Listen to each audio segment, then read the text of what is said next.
Tesla's most prolific and vocal short seller, says that Tesla investors are overlooking one very big risk. Is he right? Is he wrong? Well, here's my take. Hello, my friends.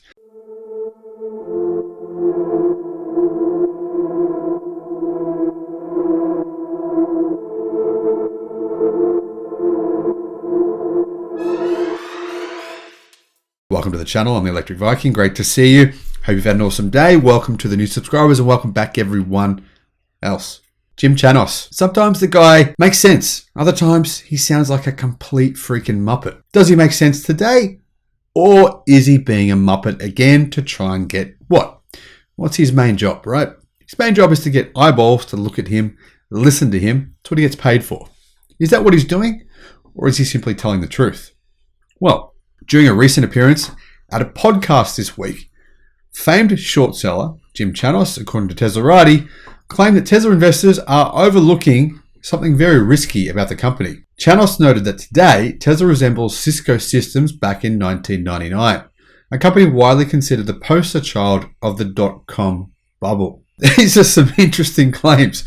I mean, first of all, Tesla's share price has halved versus its recent highs of, only a few months ago. And now Chanos is saying, well, something like that could happen again. Chanos is considered one of Tesla's largest critics, declaring back in 2017 that the company was worth zero. Does that give him credibility? I think it probably denounces his credibility somewhat. He said, "We think the equity is worthless, but he has since been proven very wrong amidst Tesla's meteoric rise and its strong current financials." He noted, though, that he is still short Tesla via put options. Personally, I think this is an interesting position to vocally tell people this information if you have a vested financial interest in the outcome and you try to encourage that outcome to happen. Should this be legal? Personally, I think it's an absolute scam, and no, it should not be legal. In fact, I want to swear because this kind of thing makes me angry. This is called market manipulation. The SEC in America clearly is corrupt. They agree. They're fine with Jim Chanos doing this. Anyone else influences the stock, right? Elon Musk influences the stock. It's illegal. So, I don't know. Chanos stated that a big risk to Tesla currently underappreciated by Tesla investors is the company's reliance on gigafactories. Tesla is also building energy storage devices for both residential and industrial applications. They're neck deep in artificial intelligence projects with full self-driving and obviously developing a humanoid robot. And I believe there's more money involved in the humanoid robot concept than there is in anything else Tesla does. How long will it take them to develop that product? Don't know. Could be 5 years, could be 10. Doesn't really matter if you're long term. Now, if you're only sticking around for the short term, if you want to make a quick profit, get out, well, that's just gambling, isn't it? That is not a good decision in my view. If you're investing in Tesla right now, you want to be doing it for the long run, not for a quick get in and get out profit. In fact, I don't recommend investing in any company for a quick get in and get out profit. That really is just like going to the casino. You're better off doing that in my view. Obviously, there's one other thing that he didn't mention. Tesla is manufacturing batteries. Now, the reason BYD is currently worth more than Volkswagen, it's not their car production. They don't really produce that many cars in comparison to Volkswagen, do they? Nowhere near. It's really only a small fraction. But the market values BYD for their future potential and for the fact that they manufacture their own batteries at a large scale. That's something Tesla's trying to do as well. Chanos, for his part, stated that Tesla's seller could only be justified if the company dominates EVs for years to come, but with competition from rivals with Ford, with its F-150 Lightning, Chanos noted that Tesla, which is earning, trading at just a monster multiple, is also trading on a monster multiple profit stream that is going to get a whole bunch of established EV companies, Chanos said. Well, interesting, Chanos doesn't like mathematics. I'll give you some mathematics to this moron idiot, right? Mathematics are this.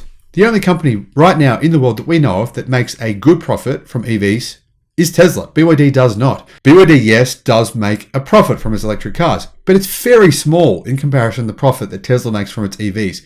However, they are the only two companies on the face of the earth right now that we can categorically prove actually make literal profit from an EV. There is no proof that any other car company on the face of the earth, other than maybe Rematch, but I mean, what do they produce? 50 cars a year? There is no proof that anyone else makes a single dollar of profit. In fact, if anything, Tesla being in Shanghai, doubling the size of that factory there is a huge advantage. Why? Because what did Chanos say, right? He just said, well, Ford is going to come in and eat into their marketplace. Who says Ford makes a single dollar on a single EV they sell? We don't have that information. We don't. Chanos doesn't have it. No one has it. The only person that could tell us would be who? Jim Farley. And Jim Farley has not mentioned whether or not Ford make any money at all from any of their EVs sold. Neither has Mary Barra. Neither have any CEO of any legacy automotive company on the face of the freaking earth. So what is Chanos talking about?